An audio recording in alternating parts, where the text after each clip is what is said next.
hati. Hati kamu itu hati. Dan dari hati yang mati, bagaimana akan capai doa kepada yang maha hidup? Ada 4 perkara Al-Hasan Al-Basri yang menyebabkan hati itu mati. Yang pertama para jemaah, araftumullah wa lam tu'tuhu haqqa. Kamu ini kenal betul kepada Allah, kamu tidak pernah menunaikan haknya. Kalau kita tanya kepadanya, siapa yang memuliakan rezeki Allah, siapa yang memuliakan anak dengan istri Allah, siapa Tuhan kamu Allah, dan kamu dikenal Allah. Araftumullah, kamu kenal Allah, tapi hak Allah tidak ditunaikan. Salat pun masih lagi kotor dan seterusnya. Kemudian Allah mewajibkan, kadang-kadang ditinggalkan. Perkara yang Allah larang, kadang-kadang juga Allah suruh berbicara dengan adab dengan orang tua, bahkan di kurang ajar, nafkah ibu ayah diabaikan. Ini orang yang kenal Allah, dia tahu siapa itu Allah, tapi tidak menunaikan haknya. Itu yang pertama para jemaah. Kemudian yang kedua, Al-Hasan Al-Basri berkata, qara'tul Quran walam ta'malu bi. Kamu ini baca saja Al-Quran, kamu ini baca saja Al-Quran walam ta'malu bi, sedangkan kamu tidak beramal dengannya. Baca saja Al-Quran, itu baca daripada lembar ke lembar, tapi sekiranya ditanya tentang apa maksud firman Allah tentang diri kita, seseorang itu tidak mengetahui. Dia tidak mengindahkan maksud firman Allah SWT. Sedangkan Allah berfirman, fihi hudan linnas. Dalam Al-Quran ini tertunjuk untuk manusia. Fihi ditunjuk. Dalam Al-Quran ini ada cerita tentang kamu, cerita tentang saya kepada Tuhan. Dalam lembaran suci Al-Quran, itu mana kita tak tahu. Mempelajari isi kandung Al-Quran ini sebab yang kedua, mengapa hati itu menjadi mati dan doa tidak dikabulkan oleh Allah Subhanahu wa Ta'ala. Kemudian para jemaah rahimahumullah, Al-Hasan Al-Basri berkata lagi, akaltum ni'mata rabbikum wa lam tashkurulah. Yang bermaksud kamu ini makan sahaja nikmat kurniaan Allah, tapi kamu tidak pernah bersyukur kepada Allah. Bila kita lihat semua sekarang ini, para jemaah kita yang dulu ini berada dalam nikmat kurniaan Allah. Kita juga tidak betul lah, semua berada dalam nikmat kurniaan Allah. Tadi waktu buka para jemaah Allah terbentang luas dekat depan kita segala jenis makanan betul atau tidak. Masya Allah, orang Singapura kita buka para jemaah sampai sahur setengah itu pun sahur macam makan juga tu. Jadi mana nikmat Allah berbagai macam makanan. Kita sekarang ni duduk dapat melihat, dapat mendengar, dapat merasa. Setiap saat hati kita itu menarik nafas lalu menghembuskan nafas, itu satu nikmat Allah. Setiap 24 jam berada dalam nikmat kurnia Allah, tapi tidak ingin bersyukur kepada Allah. Bersyukur kepada Allah bukan hanya sekadar thank you Allah, terima kasih Allah, tidak, tapi diterjemahkan dalam kehidupan seharian. Itu orang yang bersyukur kepada Allah Subhanahu wa Ta'ala. Perhatikan surah Al-Fatihah para jemaah. Apa firman Allah? Iyyaka na'budu wa iyyaka nasta'in. Betul tak?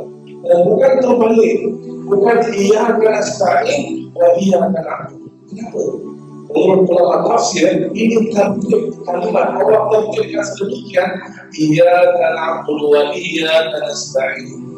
Orang yang nak doa ini kepada engkau kami sembah ya Allah, wa iyyaka nasta'in, dan hanya kepada engkau kami berdoa. Dan bukan terbalik. Kalau orang yang ingin memohonkan doa ini Allah kabulkan, nak dulunya beres dulu para jemaah. Hak Allah kena tertunai dulu, syukur kepada Allah kena tertunai dulu, baru nasta'in itu datang. Jadi itu sebabnya yang ketiga, kenapa hati itu menjadi gelap kalau tidak diterima doa oleh Allah. Sebab yang terakhir, untung innal mauta haqqun wa lam tasta'idulah. Kamu katakan saja bahwa kematian itu benar, kematian itu hak, pasti akan datang. Tapi kamu tidak buat persiapan untuk berhadapan dengan kematian. 100 tahun yang sebelum ini para jemaah kita tak wujud di dunia. Dan 100 tahun yang akan datang pun kita tak ada lagi. Subhanallah. Umur kemuliaan Allah itu sedemikian. Setiap orang tahu bahawa pasti nanti akan tiba satu saat yang mana kubur itu menjadi tempat pembalikan yang terakhir. Setiap orang, sama ada yang muda dan berumur, semuanya tahu pasti nanti akan ada satu masa dia tidak berdiri di hadapan Allah. Tapi tidak ada persiapan pada jemaah. Ini bulan 6, school holiday lalu kan. Siapa yang pergi holiday nak pergi perantau di dekat TV dekat, dia pasti bawa beg persiapan kan. Tapi dia bawa beg persiapan mencukupi untuk perjalanan dia. Kalau ada sekadar di jiran bawa 3 hari akan nak bawa beg lagi sampai 3-4 hari bawa beg cukup. Perubatan itu memang cukup. Betul tak? Tapi kalau dia pergi negeri sejuk, di Norway, di Sweden, di Switzerland, di Kanada, pergi 2-3 minggu, pasti persiapannya lebih besar. Yang kalau beg lagi, kalau dia ada sakit penyakit, dia ada sakit kantung, dia akan bawa perubatan yang mencukupi. Kerana kalau dia tidak cukup persiapan, persediaan untuk pergi holiday ini para jemaah, jangan cakap pergi holiday, takut-takut sampai airport saja dan kita tak mampu terbalik semula. Perjalanan menuju ke akhirat itu adalah jauh, bahkan khalidina fiha, kekal selama-lamanya para jemaah. Persiapan seseorang itu adalah mencukupi. Jadi ini 4 sebab insyaAllah para jemaah kita berada di awal Ramadan. Kita berusaha agar 4 perkara ini tidak kita miliki para jemaah. Kalau ada, maka kita cuba doakan, cuba perbetulkan niat kita dengan harapan doa kita ini Allah Subhanahu Wa Taala kabulkan. Di waktu yang sama jangan sekali-kali para jemaah kita ini hanya sekadar buat amalan sedikit saja. Tapi alhamdulillah tadi saya solat belakang saya nampak banyak budak-budak kecil, anak-anak ayah datang dengan family bawa anak dan sebagainya. Itu amalan yang baik. Itu amalan yang baik. Bagaimana anak-anak kita para jemaah kita pendidik mereka dengan Islam, berikan kepada mereka untuk kenal akan masjid itu para jemaah. Firman Allah, "Qu anfusakum wa ahlikum nar." Wahai orang yang beriman, pelihara diri kamu dan ahli keluarga kamu dari api neraka. Bagaimana itu perintah Allah? Situasi family para jemaah esok di hari akhirat, kalau menurut Al-Quran ini ada satu antara dua, tak ada 3. Satu antara 2.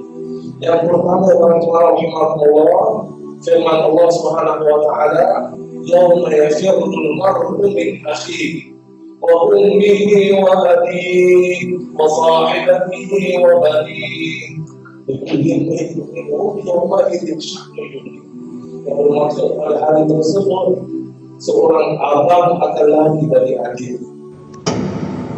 Abang lari dari adik, siapa kat sini ada adik dan lagi atau ada abang pada jemaah. Kalau bukan antara adik-beradik, lagi kalau boy ada dua lagi sampai berlaku memang kalau marah dengan mak sama-sama. Bukan akrab antara adik-beradik kan. Esok apabila seorang abang nampak wajah adik, dia kenal wajah mata kenal. Bahkan walaupun ini wahai lari dari ibu dan ayah, nampak wajah ibu, lari seorang anak, nampak wajah ayah lari. Saya kat sini pernah pergi overseas, pernah belajar dan sebagainya. 4-5 tahun belajar orang jemaah, tak nampak wajah mak ayah rasa itu tadi itu masa itu kan. Orang tu tak rasa sama belajar mak rasa itu betul dengan mak. Ini tak tahu dah berapa lama kita terbujuk dalam itu para jemaah. Dan di saat hari kiamat ini nampak terus wajah ibu dengan ayah, bukan yang ini betul-betul semakin lari. Sahibatihi wa bani, maka dia lari dari isteri dan anaknya. Sama tergambar seorang suami lari dari isteri, lari dari anaknya. Kenapa para jemaah? Kerana semua lari dari perhitungan.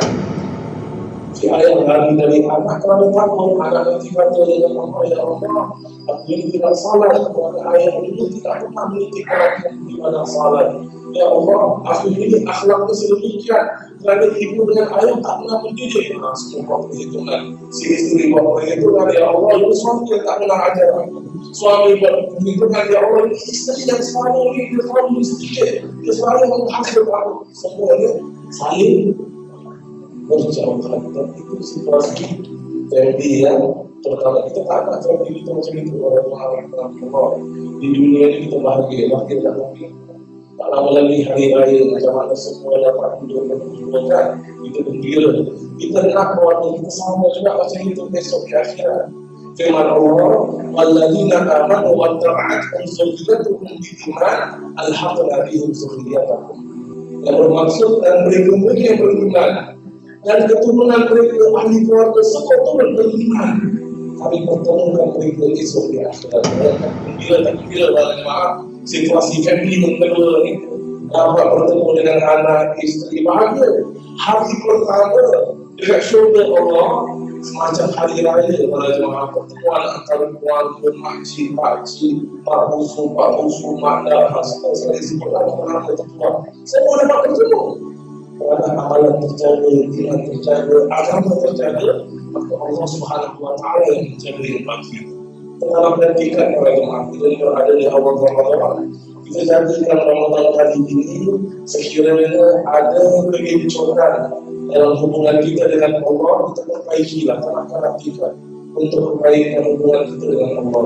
Kemudian sekiranya perlu untuk kita perbaiki amalan kita sesama keluarga para jemaah, hubungan sesama keluarga, jadikan Ramadan kali ini kurang untuk sama-sama cetuskan minat agama dalam diri anak, dengan harapan setelah Ramadan itu ikut kelas-kelas agama yang berbagai, insyaAllah para jemaah muslim dan muslimah rahimahullah. Jadi itu saja para jemaah rahimahullah, dengan harapan Allah Subhanahu Wa Taala memberikan kepada kita taufik serta hidayah untuk melaksanakan ibadah puasa dengan hal keadaan yang paling sempurna, insyaAllah.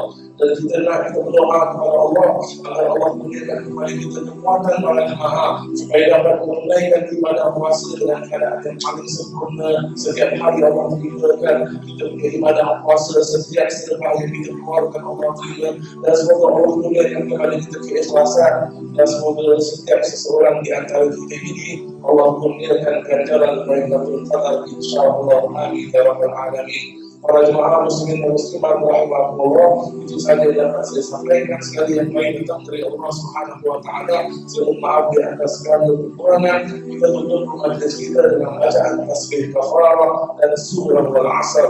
Subhanakallahumma wa bihamdik, asyhadu an la ilaha illa anta, astaghfiruka wa atubu ilaik. Bismillahirrahmanirrahim. Wal 'asri innal insana lafi khusr illa alladhina amanu wa 'amilus shalihat wa تواصوا بالحق وتواصوا بالصبر. سأخلينا بالتوفيق والهداية. والسلام عليكم ورحمة الله وبركاته.